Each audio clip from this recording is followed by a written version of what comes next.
Hello and welcome to Electric Bike Report. My name is Pete and this is the Raleigh Superbe IE electric bike in for testing and review. This is a classic Raleigh bike that Raleigh Electric has added electric assist to.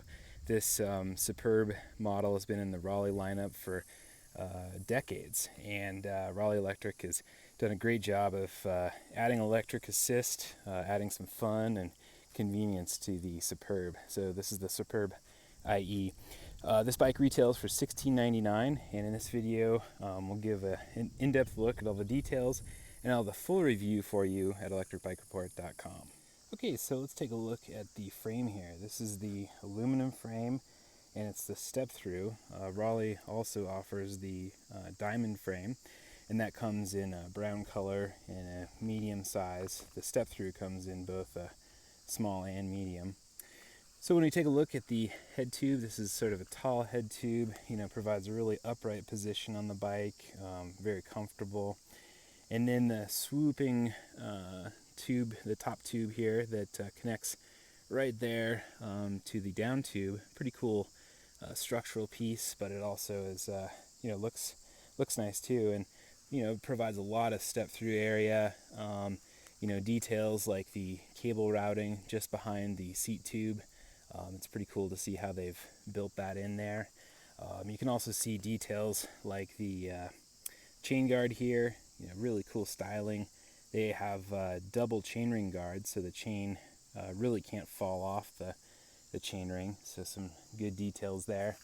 You can also see, the styling on the fender, the little chrome piece there. The forks are, kind of built with the same styling overall. Clean cable management there at the head tube. So the seat tube is fairly low compared to the head tube area, so provides a lot of adjustment there with the seat posts, so it can fit a pretty wide range of riders. And while we're taking a look at the seat, it has pretty cool styling, and it also has double springs, so it provides quite a bit of suspension as you're riding down the road.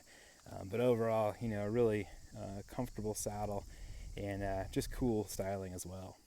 Okay, and here's a look at the Currie Electrodrive TransX rear hub motor.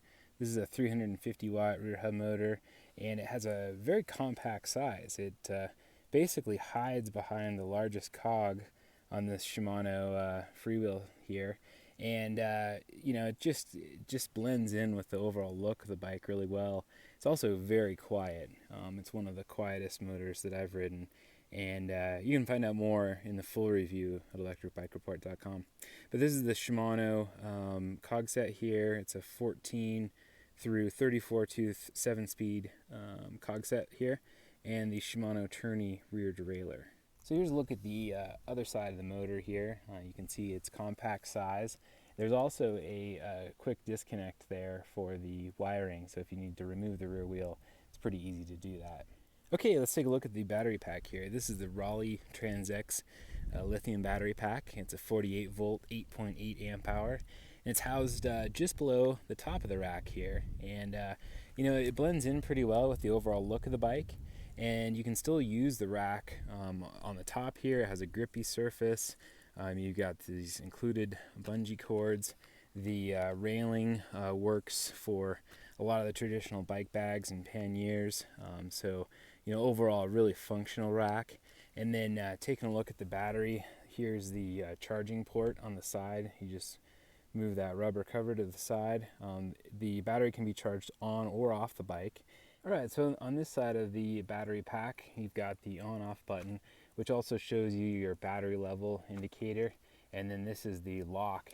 Okay, so removing the battery pack, you unlock it with the supplied key, pull the handle down on the back of the battery, and then pull it off of the rear rack, and pulls right out like that. And the battery weighs 7.3 pounds, and installing it is basically the same in reverse. So here's a look at the battery and the charger. The charger is about the size of a laptop charger, and it takes about 4 to 6 hours to fully charge the battery from empty, and the battery can be charged on or off the bike. Let's take a look at the handlebars. First of all, you can see that they have a pretty swept back position, really comfortable overall, and Then the grips themselves are nice and comfortable. They have a cork style to them. The front brake lever, you can adjust the reach of the brake lever to fit your hand. There's a set screw there. You've got the control pad and display all built in. You know, really small, so it matches the style of the bike really well. It's pretty discreet. And you've got your speed indicator here, your battery charge indicator at the top, different modes of pedal assist. There's 4 of them. On-off button, and then to adjust the pedal assist levels, you've got plus and minus there. So, and this is a class 1 pedelec, so it goes up to 20 miles per hour. So another cool feature is the estimated range, and in order to get that, I'm in pedal assist level 1. I have a fairly full battery pack. Then it basically hit the on-off button, shows 49 miles of range. Then it'll go back to showing the current speed. So I go to level 2 and I hit the button, 37 miles.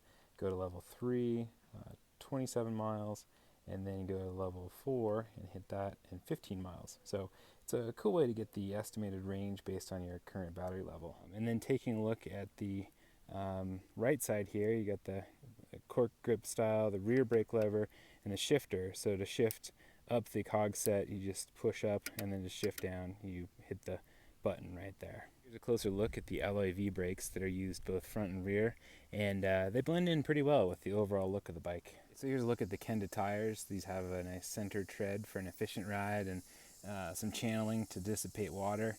Yeah, they're a pretty comfortable tire. These are 700 by 38 or 28 by 1.5. So for accessories, you've got the front and rear fenders, and on the front fender you've got this cool chrome accent piece that gives it that retro style. The fenders have nice overall coverage, and you know, they're painted to match. Of course, you've got the rear rack there that we talked about earlier, and this is a pretty nice solid kickstand. And the Superbe IE comes already wired, so that if you wanted to add a front and rear light, you can do that, and you just basically pull this wire out and connect up those lights, and they will run off of the main e-bike battery, and they are controlled with the control pad there. So that is the Raleigh Superbe IE electric bike, and you can check out the full review at electricbikereport.com. That includes a bunch of detailed pictures, specifications, ride characteristics, range test results, pros, cons, and overall thoughts, all at electricbikereport.com.